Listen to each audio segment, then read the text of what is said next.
and a very warm welcome to another episode of my Doll's House Diary. Now, I purposely haven't given an episode number there because I'm not sure what episode this will be, but I did say that I would drop by when I was sort of remaking things for the Doll's House, just to sort of say hello and have a bit of a chat. So I'm just now working on the dressing table for the main bedroom.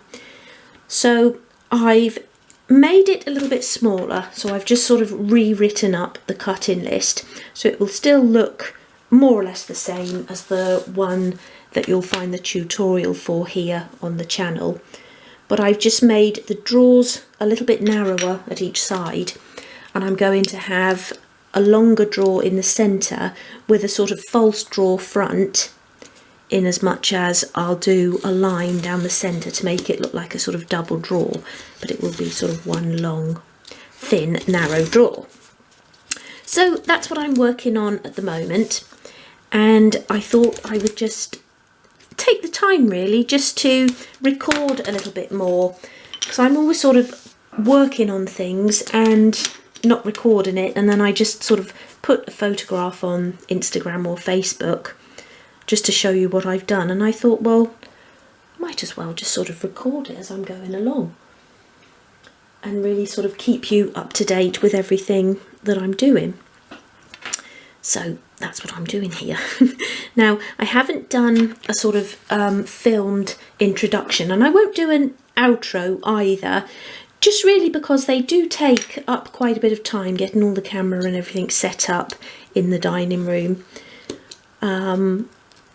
So if you don't mind, I will just sort of drop in from time to time, just really to do episodes like this where we can have a little bit of a natter and you can join me as I work.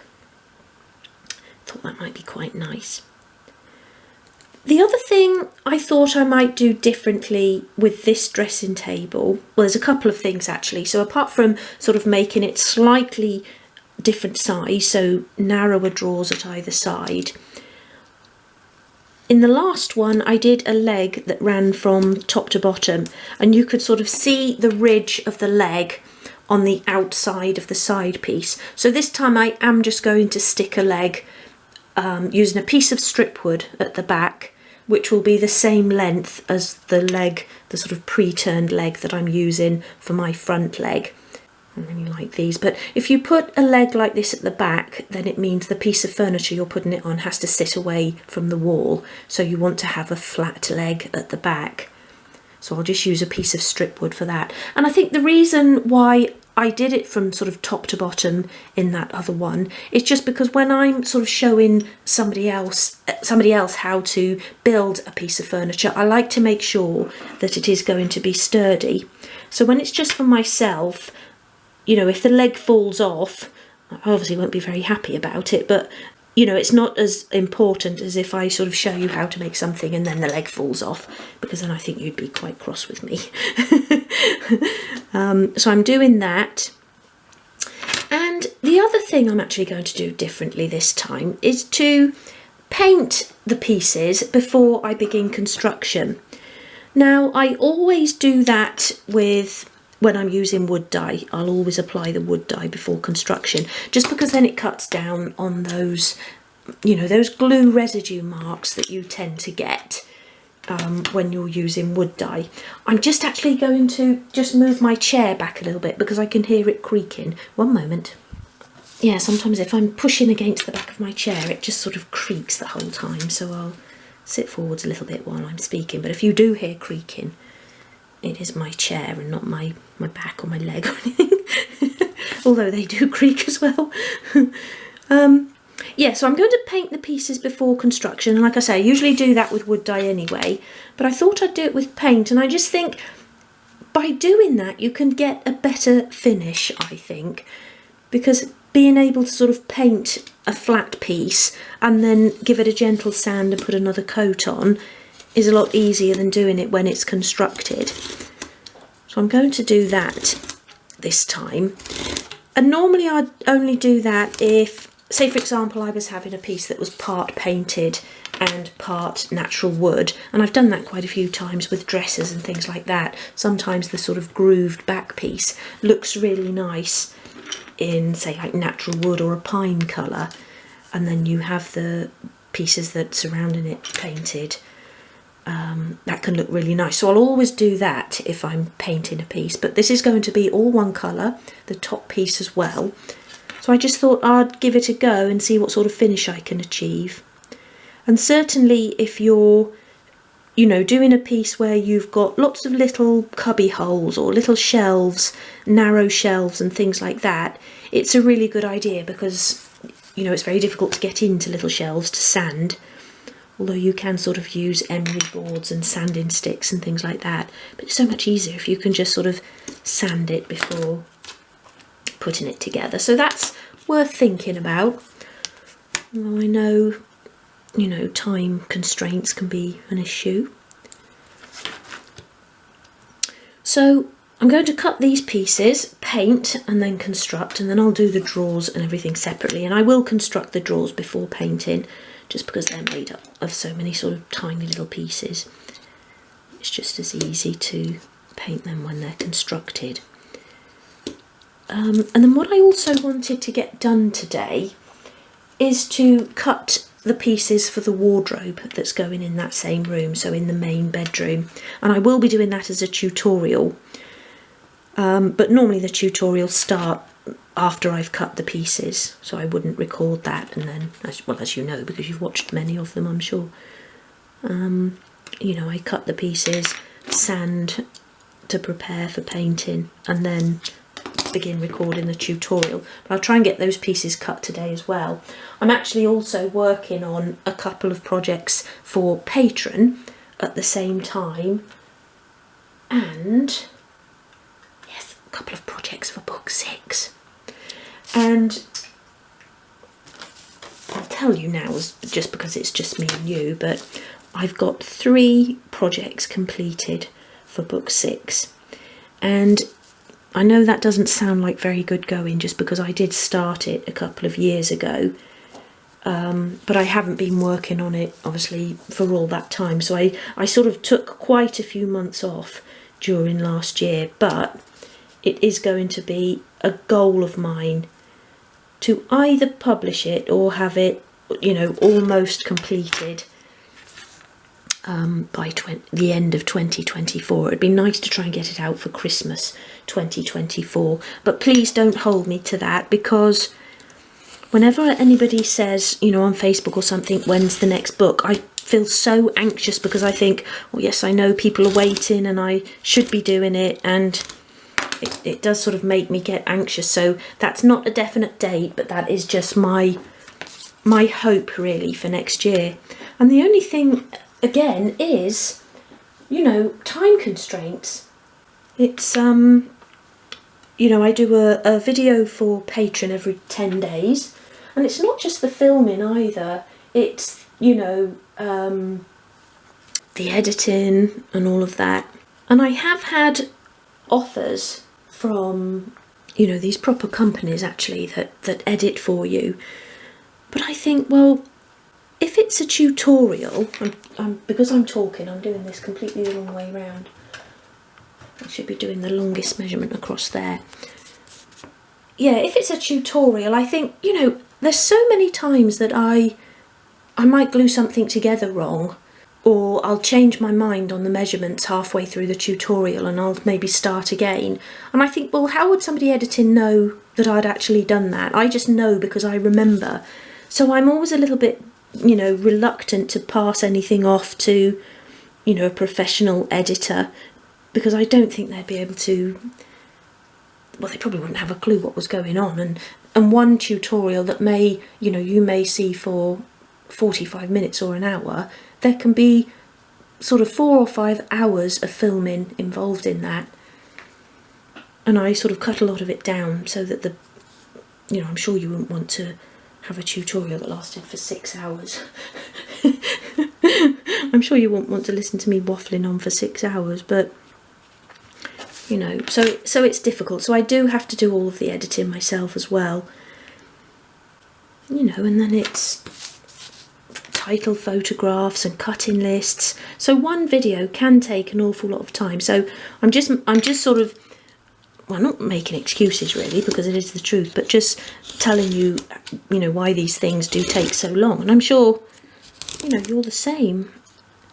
If you make miniatures or doll's house furniture, even to sell, you'll know how long something can actually take to design, build, paint, sand, paint again, photograph, list, you know, in your shop or what have you. So it all does take time, and there's only so many hours in a day, I suppose. I always think it would be really good if you could sort of pause time. I think it was like one of the sisters on Charmed used to do. Just used to pause time and just do other things. That would be quite a good superpower to have.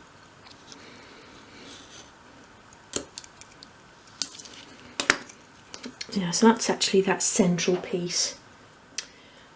So that was that piece. So as I'm sort of going along, I'm just sort of cutting and then just ticking the bit that I've just done.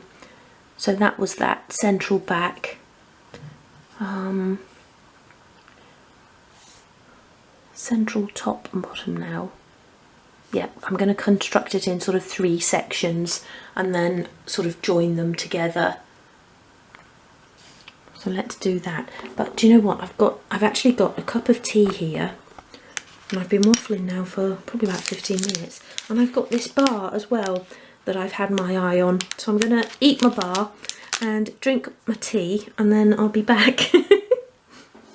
So that's now all of the sheet wood pieces cut so far, and these pieces are just for the actual sort of body of the unit. And as you know, I always do the drawers once I've constructed that so that I can get exact measurements. Also the top piece, I'll cut that once this is constructed, and again I can get an exact measurement for that.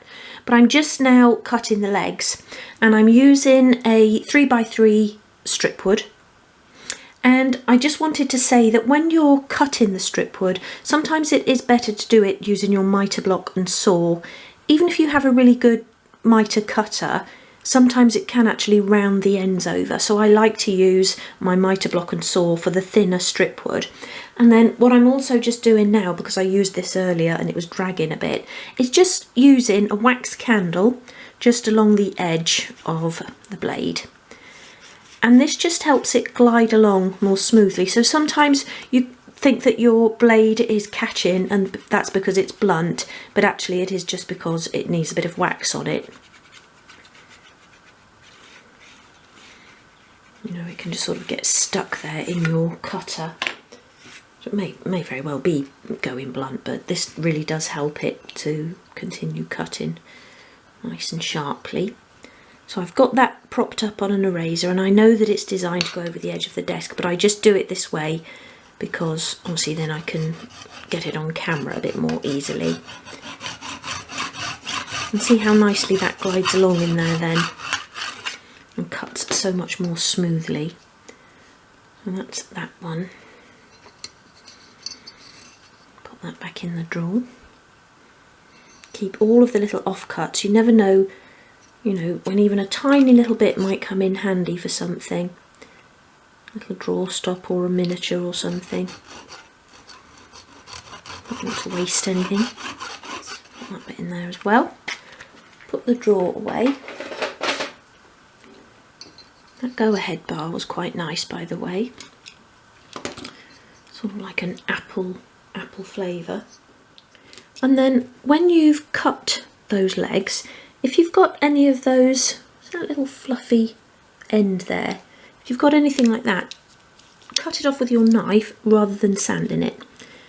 If you were then to sort of hold that against your sandpaper and sand, you're going to be reducing the length and it will end up too short. So always just snip those off. That's okay. So that's those, and then just before I paint, I'm going to prepare my front moulding. So that's the little bit that goes in the centre, just under that double drawer. So that bit in there, just to give it a nice little detail. And I've got that on the little chest of drawers that I've got in the dressing table as well. I've got that along the bottom there, or a moulded bottom edge, so this will look nice and make it you know, match with that.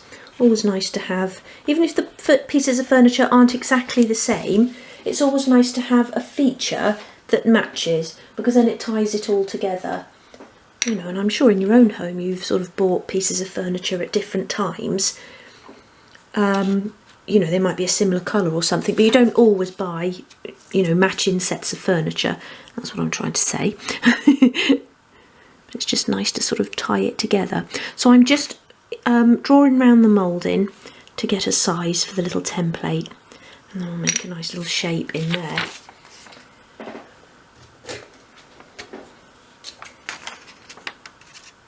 Yeah, so just as an exclusive again, going back to book 6, I'm going to be recreating the, well, very similar to the apothecary table that's in Friends, the apothecary sort of coffee table. I'm going to be doing something like that, lots of drawers, nice dark wood and some ring pulls, which I'm going to have a go at making myself, because it needs quite a few pulls, so it can work out quite expensive. So I'm going to see if I can design a little ring pull, and that will all be included in the book as well.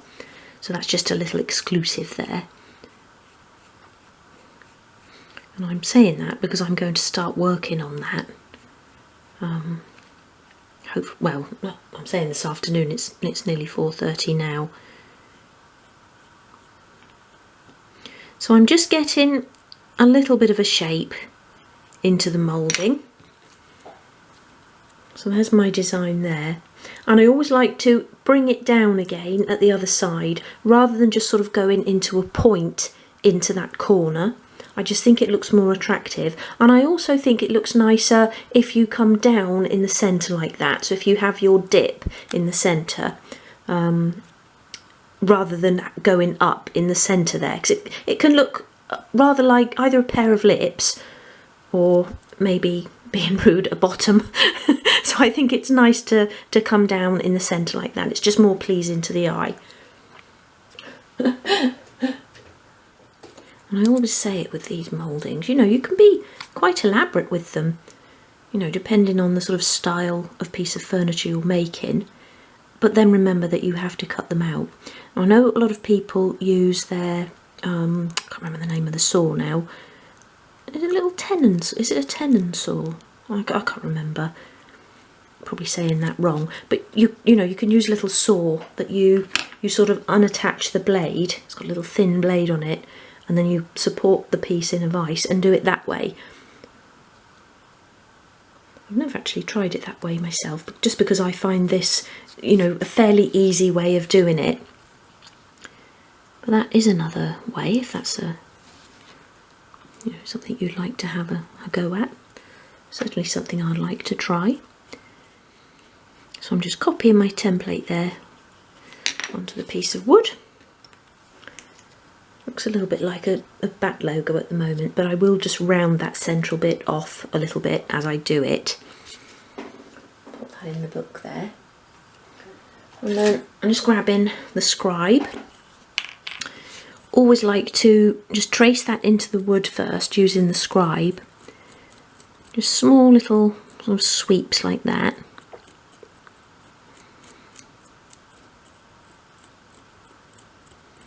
You can use a scribe or an awl for this. Just a sharp pointed tool, just anything that you could sort of etch the pattern into the wood with. And just by doing that, you're helping to keep the blade of the knife on track. So when I create a little paper moulding for a piece of furniture, I always keep it in my cutting list book. And I've actually just started this. This is a new book that I've started today. Just run out of paper in the last one. So I make a little pocket for it using masking tape. So I'm just going to cut a piece off here. I always cut my masking tape as well. And Matt laughs at me because he always just tears his tape. But I always like to have a straight edge on the bit, you know, that I that I have on the end there. Don't know why, just a silly thing. So I make a, like, double it over like that to make like a little pocket, and then I just put some tape around the outside. I stick that down like that. And then, you probably can't see that white on white, can you? But I'll show you. I'm just making a little pocket, a big pocket actually, like that. So then you've got like a pocket in there. You can then tuck that into. That's just all shadowy now. You see what I've done? So I've folded a bit of tape across the middle and then just stuck it down. And then you can pop that in there. And then if you ever come to make the piece of furniture again, that's handy. You haven't got to recut a template. I like doing that. I'm going to begin cutting out the moulding now. And if you're cutting and moulding on a larger piece, you can do like little slits in the bit that you're removing, and you know, remove a section at a time. But when you're just removing a tiny little bit like this, you may as well just cut around the lines. And I'm just using the very tip of my knife, and I'm sure you've all seen me create mouldings before, and I'm just sort of very carefully snipping each piece out. So don't be tempted to pull the piece out before you've cut it loose, as you may just split the bit of wood that you want to keep. So just take your time and always be careful of your fingers when you're doing this. Just think all the time where your fingers are in relation to the blade, and take your time. Just go slowly, you don't need to rush at it. So there's my moulding, and over that side I just accidentally snipped away a little bit of the side. So what I've done is just level it up this side, and with this particular moulding that works because that doesn't have to come down to the bottom of the side piece. In fact, the side piece will come down about this far, like that. So it doesn't have to be an exact measurement. Obviously, if you are making something to fit exactly in an opening, you wouldn't be able to do that. You'd probably have to recut. But if you're able to, then just even things up. And it obviously depends which bit you cut off as to whether you can do that. But if you can, it just saves a lot of time. Once you've sort of spent all that time cutting, it's annoying when you know, make a wrong cut. So I'm just sanding now along my cut line, and you can do a certain amount of sort of reshaping when you're sanding as well. So I'm just going to make those little details to each side a little bit more prominent. So I'm sanding down at either side of that little lip, or little, you know, lump bit there. Lump isn't a very nice word for it, but you know what I mean. The bit that raises up. Like that. Just make that look a little bit more rounded in the centre there. Again, just be gentle, take your time, like that. And now all of my pieces are ready to sand, and then I can apply the paint. So when you're sanding them, I'm using, I don't know what this is, maybe a 500. Just go around in small circular motions.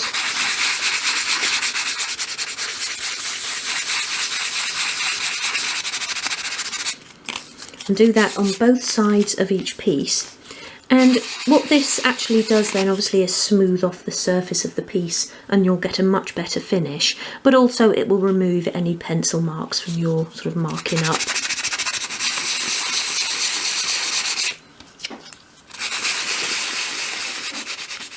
And then once you've sanded all of the pieces, use a soft brush to get rid of the sanding dust, otherwise your paint will become more gritty.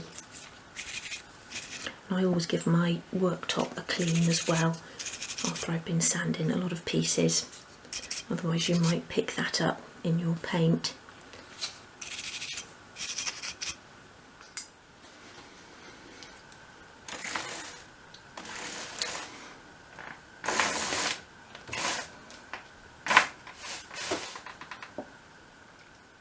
Okay, so I'm using an emulsion paint.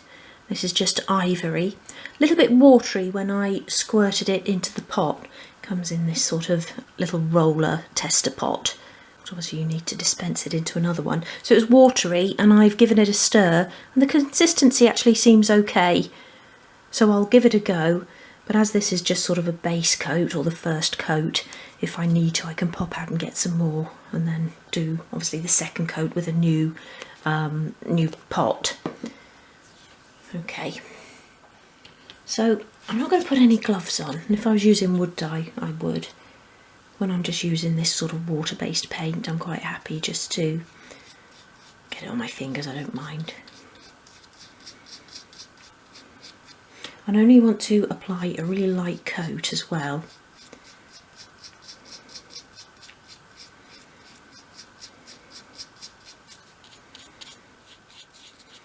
And these are actually some new brushes I bought recently in Hobbycraft.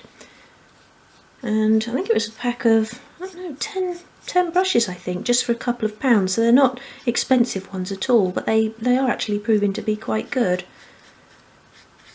The bristles on this one were quite long, so I've just sort of trimmed it actually in half, just to make it more of a sort of, you know, furniture painting sized brush. This is normally the sort of length I'd use. That's what I'm used to. But yeah, I like it when you pick up a bargain and they turn out to be really good. I'm actually sitting in my own shadow, so it's difficult to see if I'm getting a nice even coat on there. Move over a little bit.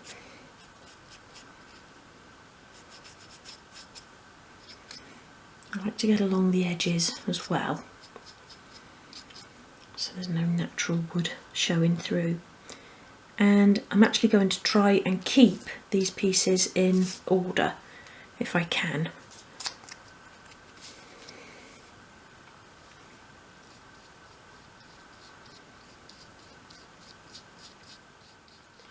Okay, so that's a coat of paint on all of those pieces, and then I've just put some cling film over the top of the pot, and hopefully that will be okay for tomorrow. I'm sure it will. It did feel a little bit watery, but it's coated it quite nicely, so I'm sure that will be okay.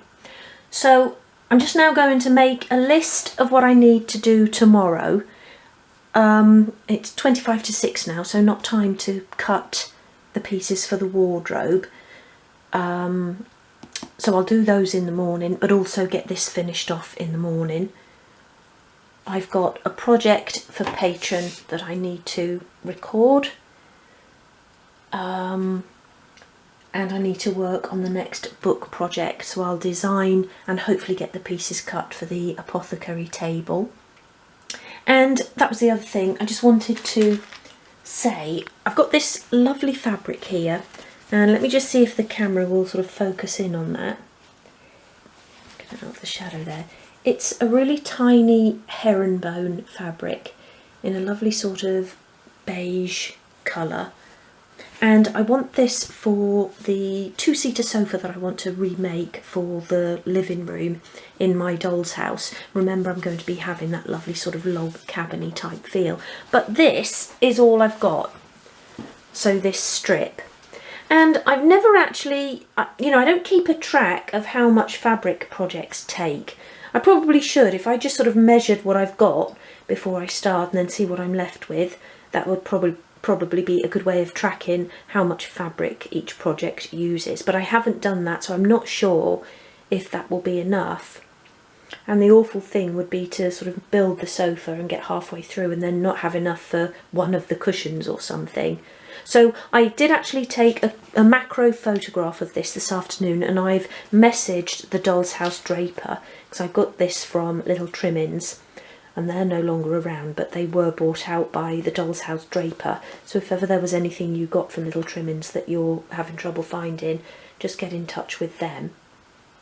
So I'm waiting to hear back from her about that, and I really hope she's got that, because I'll probably order a metre, if not more, because it's a really nice fabric. And fabrics of this colour are good for, you know, so many projects. So I probably won't make a start on that until I've heard back. Yeah, so I'll go make a start on dinner, and then I think I'll start bright and early in the morning. So I'll see you again in the morning.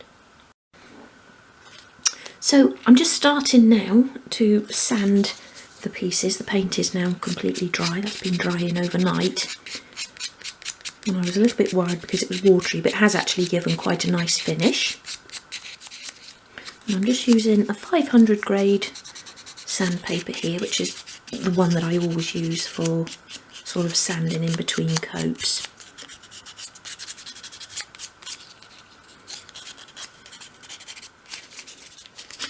So final piece now.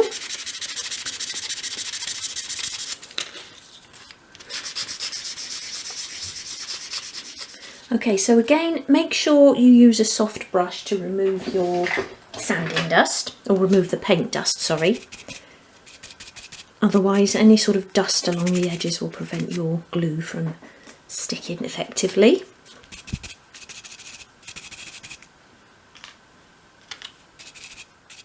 Okay, so I've built the dressing table there to the first stage. So now I can measure for my top piece, and I'll actually leave the legs off until this is dried, and then I can sand along that front edge, make sure it's all nice and flush, attach the legs, and then cut the pieces for the drawers. And then what I also wanted to do was start cutting the pieces for the wardrobe. Let me just see if I can find my design actually. Yeah, so there's the design. So I'm saying triple wardrobe in as much as we've got this sort of central piece here, and if you sort of ignored these side pieces, you can see that's just like a sort of bog standard 2-door wardrobe. And then these bits will be slightly narrower at the side, so they'll sort of sit back from that front piece, not by a lot, probably only by about 6mm or something like that. And if you see from sort of bird's eye view here, so from the top, that's how it will look. So we'll have that sort of front bit sticking out. And I just saw something similar somewhere, I can't remember now, and I just thought that looked really nice. So what I normally do with these sort of larger projects, and really because it's easier for me because you don't have so many pieces sitting on the desk, you know, as you're working, and you haven't got to remember what they all are, but it's also easier to show you in a tutorial. So we would construct this central piece first, and then we can cut and construct the sides. And I've got a door at the top and 2 drawers, and I may just have actually a little shelf in the middle there in each, and then we can have sort of folded jumpers in there, and that will look quite nice if ever we display it open. And then we'll just have a rail going across in there. We can have some little shoe boxes and things piled up inside. So it'll be nice to build that, and then as a separate tutorial we could dress the inside. And again, it's one of those things I really like, that, you know, only we'll know that there's something inside. And then if you sort of want to show your doll's house, or, you know, take some lovely photos for your social medias, you can have the doors open and have a lovely display inside as well. So I haven't even done the cutting list actually. I thought I had, but I have done the moulding for that central piece, and I think I kept that because that may have been the same for the chest of drawers in there again. So that will tie in quite nicely, again tying the pieces together. And again, I've done another little pocket there, slots in there like that. So I'll do the cutting list and just get that central area cut. And I could probably even start recording the tutorial for that then, so that I've got sort of something ready to go into the new year. So what I've also been working on this morning is a tutorial for my Patreon channel, and this is going to be a lovely, I'm calling it a linen cupboard stroke wardrobe because it can be used for both. It's got a lovely sort of full door this side, and then we'll have a glass door this side. I say glass, I mean acetate, with some nice shelves in there for all our fabrics or linens, or again, if you're using it as a wardrobe, you can have jumpers and things all folded in there. Look really nice. Couple of drawers at the bottom, nice mouldings at the bottom. We'll have a nice sort of moulded top as well. So I'm working on that at the moment, and that's for the December tutorial. So I've got to get on with that this afternoon as well. And then I said yesterday I wanted to make a start on another book 6 project. I almost twisted the camera around then to show you the projects I've done so far, but I want to keep it a surprise. I want it to be a nice surprise when the book comes out, so I won't show you those, but I've got 3 completed that I still need to sort of typeset and take final photos and everything for the book. So yeah, I want to get on with that apothecary table as well. I think that's all that's on my list for today. Okay, so the battery's flashing now, so I'll turn the camera off and then I'll make a start on the cut-in list for this wardrobe. So I finished building the dressing table. I've cut the drawers, which took me longer than I expected, and I'm now doing the drawer mouldings. So I haven't really been dipping in and out just because I've been trying to rush, because I want to get this project finished today. And I did do the cut-in list for the central section of the bedroom wardrobe, but I haven't actually cut the pieces yet, and that will have to wait for today now. And hopefully I'll get a chance to come back into my craft room tomorrow afternoon, as tomorrow morning I'll be packing the Etsy parcels, and that usually does take the whole morning.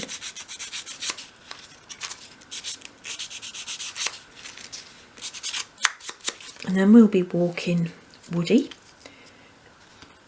Can't really take him, you know, of a late afternoon anymore because it's just too dark.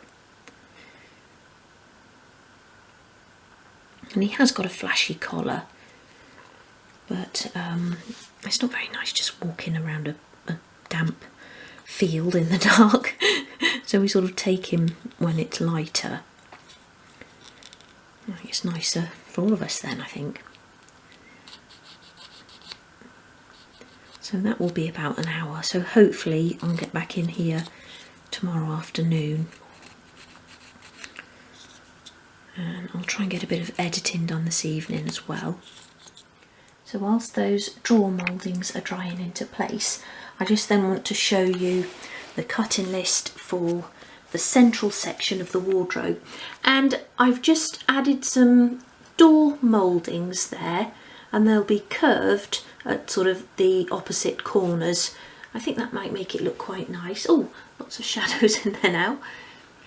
So I'll be doing that as well, but like I say, I'll start with this central section and then I can get exact measurements for these side pieces and then continue the cut-in list. So just before I sort of finish this evening, I want to get the drawer knobs glued into place and then another coat of paint on all of these pieces. And then I just want to show you this in place in the bedroom, because I tried just the actual unit in place and I'm now thinking that the bed looks a little bit out of scale, but once I've completed this piece, I'll show you it in situ and you can see what you think. So here is the completed dressing table, and I now want to go and try this into place in the bedroom. So there is the dressing table in place, and then the wardrobe will go to the left hand side of that, and the measurement of the wardrobe with the dressing table as well probably just leaves a couple of inches along that wall, so I can position those to how it looks the nicest once I've actually made the wardrobe. And I'll be having curtains there, so it's nice to leave a little bit of space after the curtain so that the piece of furniture you've got near the window isn't sort of pushing up against the curtain. I'm ruining the drape of the curtain. But what I actually wanted to talk to you about is the size of the dressing table. And if I hold the camera so that I'm sort of just a couple of inches above the height of the floor there, look how small the dressing table looks in comparison to the bed. And the dressing table measurements I actually took from my own dressing table, so I'd made it slightly narrower than the tutorial that's here on the channel, but it is actually true 12th scale. So I did actually get the rule out yesterday and measure the bed, and the top of the headboard there is 5 inches high, so in real life 5 foot high. Now I'm 5'5" and a bit, so I would probably just be a head taller than the headboard there. So that is a really huge bed. The bottom, the footboard then is 3 inches high, and the actual sort of mattress height, so where you would lay, is 2.5 inches high.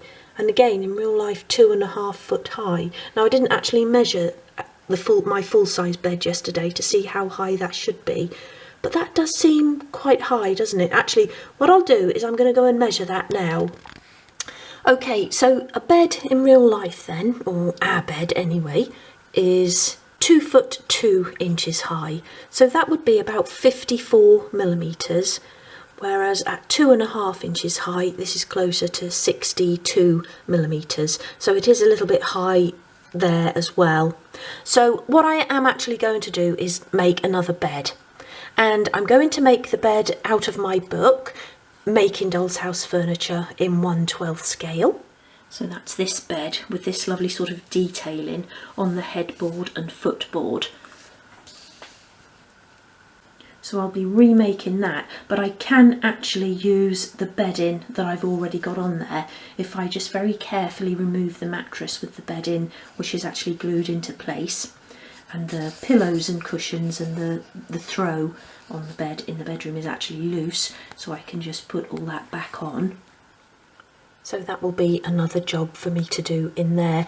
And my first thought was I'd need to remake the dressing table and make it slightly larger, but that's probably the wrong way of thinking of it, because you should make things that are true to 12th scale, because you're going to get a more realistic look. So if you do have a piece of furniture that is slightly oversized, it can be okay if it doesn't happen, as in this instance, that it's really sort of dwarfing the dressing table, or dwarfing other pieces of furniture that you have in the room. So it can work. But if you just look at it and you think something is looking far too small, then you should remake the thing that's oversized, even if it is a favourite. And I really do like this bed, but it just doesn't fit, and it's going to sort of overtake the room. I think the length is correct, although that should actually be 6 inches. But anyway, I am going to remake it, and then we'll have probably a little bit more room at the end of the bed there for the blanket chest or bench, whichever I decide upon. But I am going to leave it there for today now. I know I've sort of gone on for quite a bit. I hope you don't mind that. I did say in the last episode that I would try and keep the episodes shorter, but I think I've just sort of waffled on as usual. So I will let you get on with your day now. I hope you've enjoyed this sort of ad hoc episode. If you'd just like to see more of these, just sort of, let me run the camera, or like me to run the camera as I'm just doing bits and pieces in my craft room, then just let me know. And I'll see you again soon. So until the next video, take care. Bye.